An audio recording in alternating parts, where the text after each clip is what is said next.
హైదరాబాద్ మహానగరాన్ని ఒక విశ్వనగరంగా తీర్చిదిద్దాలనే ఉద్దేశంతో చిన్న పండుగ వచ్చినా మా మంత్రులు ఆనాడు స్వయంగా కూర్చొని దగ్గర కూర్చొని అటు అధికారులు రెవెన్యూ కావచ్చు, మున్సిపల్ కావచ్చు, పోలీస్ కావచ్చు సమన్వయం చేసి శ్రీనివాస్ యాదవ్ గారు, మహమూద్ అలీ గారు, సబిత గారు, మా గౌరవ శాసనసభ్యులు దగ్గర ఉండి చూసుకునేది.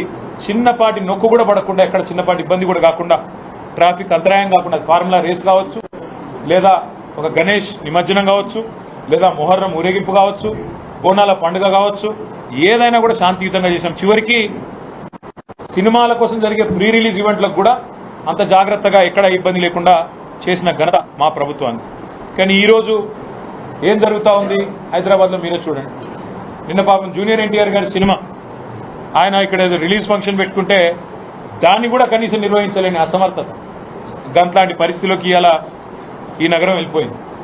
ఇంకోవైపు చాలా విచిత్రంగా ట్రాఫిక్ సమస్య నాకంటే బాగా మీకే తెలుసు, నాకంటే ఎక్కువ మీరే తిరుగుతారు. గతంలో ఎట్లా ఉండేది ట్రాఫిక్ మేనేజ్మెంట్, ఇవాళ ఎట్లా ఉండేది అనేది ప్రజలందరికీ తెలుసు. హైదరాబాద్ గంటలు గంటలు ట్రాఫిక్లో ఇరుక్కొని పోయే పరిస్థితి వచ్చింది. అదే మాదిరిగా